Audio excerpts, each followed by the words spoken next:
خبر ابھی تک ہمارے سامنے آ رہی ہے وہ یہ ہے کہ ناظرین یہ نیب کے قانون کے اندر اس کی ترمیم کی گئی ہے.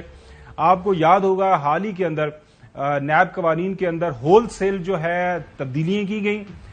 پہلے وہ جو 90 دن کا ریمانڈ تھا اس کو 14 دن کے اندر تبدیل کر دیا گیا اور موجودہ حکومت نے اس کو ایک بہت بڑی کامیابی گردانا. انہوں نے یہ بالکل صحیح فرمایا اور میں اس بات سے متفق ہوں کہ وہ 90 دن کا جو ریمانڈ تھا وہ ایک جو ہے بہت ہی غلط قانون تھا. ظاہر اگر کسی خلاف کوئی اس طرح کا کیس بنتا ہے کیس لائیں اور اس کے بعد جو بھی ایکیوزڈ ہے اس کو جو سزا بنتی ہے عدالتوں سے اس کو سزا ملے.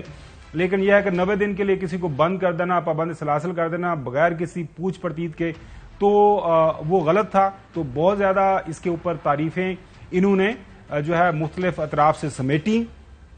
اب وہ جو 90 دن کا ریمانڈ تھا وہ 14 دن کے اندر کنورٹ کیا گیا. اس آرڈیننس کے تحت چودھری صاحب 14 دن سے اب اس کو دوبارہ جو ہے 30 دن کر دیا گیا ہے.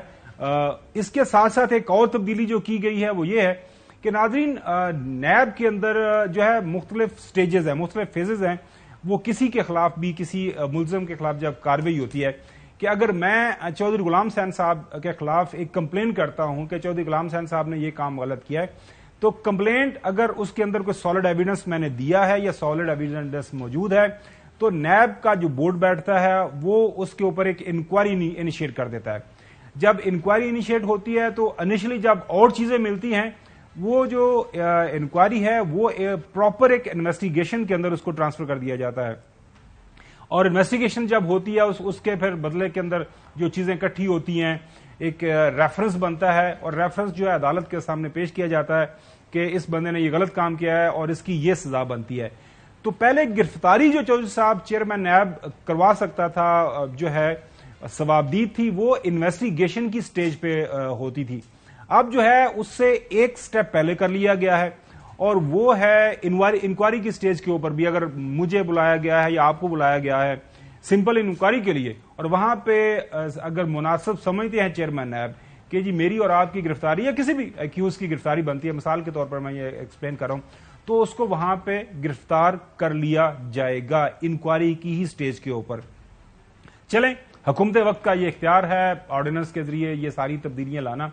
بنیادی طور پر یہ سٹوری کرنے کا مقصد ناظرین یہ ہے کہ ماضی کے اندر موجودہ حکومت کے اندر موجود جو سیاسی جماعتیں ہیں ان کے جو لیڈران ہیں وہ ایک سبق پڑھایا کرتے تھے. وہ ایک جو ہے جو کہ اچھی جمہوری روایت ہے اس کی بات کیا کرتے تھے. وہ جمہوری روایت کیا ہے؟ وہ جمہوری روایت یہ ہے کہ پارلیمان موجود ہے قوانین کے لیے قانون سازی کے لیے نئے قوانین بنانے کے لیے تو پارلیمان کو استعمال کرنا چاہیے. پارلیمان کے اندر قانون بنانے کا طریقہ کار ہے بل آتا ہے بل کے اوپر بحث ہوتی ہے بل کمیٹی سٹیج پہ جاتا ہے کمیٹی کے اندر بحث ہوتی ہے واپس آتا ہے دونوں ہاؤسز میں اس کو پاس کیا جاتا ہے پھر صدر پاکستان کے پاس جاتا ہے.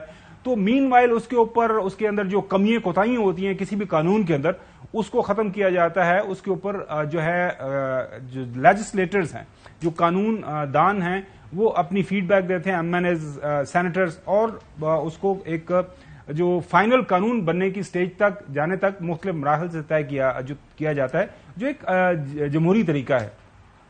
آرڈیننسز کی جو آپشن ہے ناظرین وہ اس لیے رکھی جاتی ہے کہ بعض اوقات کوئی ایمرجنسی حالات میں نیشنل اسمبلی یا سینٹ کا سیشن موشن موجود نہیں ہے تو اچانک سے آپ کو کسی قانون کی ضرورت پڑ گئی تو امیڈیٹلی پرائم منسٹر ایڈوائز کرتا ہے صدر پاکستان کو اور وہ پروملگیٹ کر دیتا ہے ایک آرڈیننس جس کو دوبارہ واپس آنا ہوتا ہے لیکن امیڈیٹلی وہ قانون کا درجہ اختیار کر لیتا ہے. اب اس کی کیا ضرورت پڑی کیا وجہ بنی اس کے اوپر تو ہم بات کرتے ہیں لیکن پہلے آپ کو سنواتے ہیں کہ جو موجودہ حکمران ہیں جب یہ اپوزیشن میں ہوا کرتے تھے تو آرڈیننسز کے حوالے سے کیا ان کے کلمات تھے کیا بیانات تھے یہ کیا فرمایا کرتے تھے پلیز یہ سنیں. آپ نے ایوان صدر کو آرڈیننس فیکٹری کے اندر تبدیل کر دیا. یہ جو آرڈیننس فیکٹری ساری فیکٹریاں بند ہیں پاکستان کی صرف ایک فیکٹری چل رہی ہے پریزیڈنشل آرڈیننس فیکٹری. یہ اپنی مرضی سے آرڈیننس فیکٹری بنا کے ملک میں ایک آمرانہ بالکل راج لے آئے ہیں. جتنے قوانین آرڈیننس کی شکل میں اس حکومت نے نکالے مجھے لگتا ہے صدر مملکت کا دفتر آرڈیننس فیکٹری ہو گیا. حکومت نہیں بلکہ آرڈیننسز کی فیکٹری بن گئی ہے کہ جب کوئی کالا قانون لانا ہو تو رات کے اندھیرے میں واردات ڈالتے ہیں. اچھا جو صاحب، میرے میں تو اتنی ہمت نہیں ہے کہ میں یہ کہوں کہ یہ کالا قانون ہے، سفید قانون ہے یا برا قانون ہے، لیکن جو مریم اورنگزیب صاحبہ نے فرمایا نا، رات کے اندھیرے میں یہ قانون پاس ہوا ہے. اب اس جو رات کے اندھیرے کے اندر قانون پاس ہوا ہے، اس کے اوپر آپ اپنی رائے دے دیں. کیا وجہ بنی، کیا ضرورت پڑی، اچانک سے مڈ نائٹ آدھی رات کو یہ خبر آئی کہ جناب قانون یہ پاس کر لیا گیا؟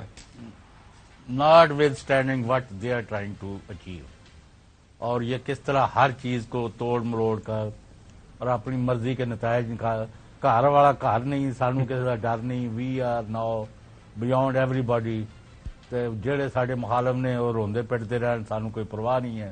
کبھی ہمیں ضرورت ہوتی ہے تو ہم ریمانڈ کو ختم کر دیتے ہیں، کبھی ہمیں ضرورت ہوتی ہے تو نیب کی 37-36 شکیں تھیں، اس میں سے 34 کے اندر امینڈمنٹس کر دیے، جس کے اوپر ابھی تک کیس جو ہے سپریم کورٹ کے اندر ہی پڑا ہوا ہے. بالکل صحیح. رات کو ان کو سوٹ کیا ہے کسی مخالف کو پھنسانے کے لیے، تو انہوں نے رات کے اندھیرے میں، صبح صدر صاحب نے لینڈ کر جانا تھا، تو ان کی 4 دن کی جو حکومت تھی ایکٹنگ کی پریزیڈنٹ صاحب کی، وہ ختم ہو جانی تھی. انہوں نے راتوں رات پہلے دوپہر کو اسمبلی کو ختم کیا، کیونکہ اسمبلی کی موجودگی میں عموماً آرڈیننس جاری نہیں ہوتا، تو رات کو یہ آرڈیننس جاری کر دیا. پھر کوئی 1500 کیس بناتے جا رہے ہیں. میں آپ کی وساطت سے یہ کروں گا، اگر کوئی ملک کا بھلا ہو، کوئی قوم کی بھلائی ہو، کوئی عوام کی فلاح ہو، کوئی ملک کو بہتری کی طرف لے کے جانے کی طرف ہو، تو اگر ہمیں بھی ان کو پھانسی لگانا پڑتا تو وی شوڈ ناٹ مائنڈ. لیکن جب یہ بات نہیں اور کوئی کنونس نہیں ہو رہا ان کے جو جعلی آرگومنٹس ہیں، ابھی رات کے اندھیرے میں کالا قانون تو یہ وہ، تو یہ کن کو کہہ رہے تھے، تو آج کیا کر رہے ہیں. دوسرا یہ ہوتا ہے، میں پہلے بھی آپ کو کہہ رہا ہوں، بلکہ آپ سے دوبارہ پوچھ رہا ہوں کہ مجھے اللہ کے واسطے یہ بتا دو، 9 اپریل 2022 سے لے کے آج 4 جولائی شام تک انہوں نے 1 2 3 4 5 6 یا صرف ایک کام فلاں بڑا زبردست کام کیا ہے. تو ہم جو ہے نا اپنی ساری کرٹیسزم، سارے اٹیک، ساری رونا دھونا بند کر کے کہیں گے نہیں جی، give them a chance. If you know anything which I have not seen, please point out.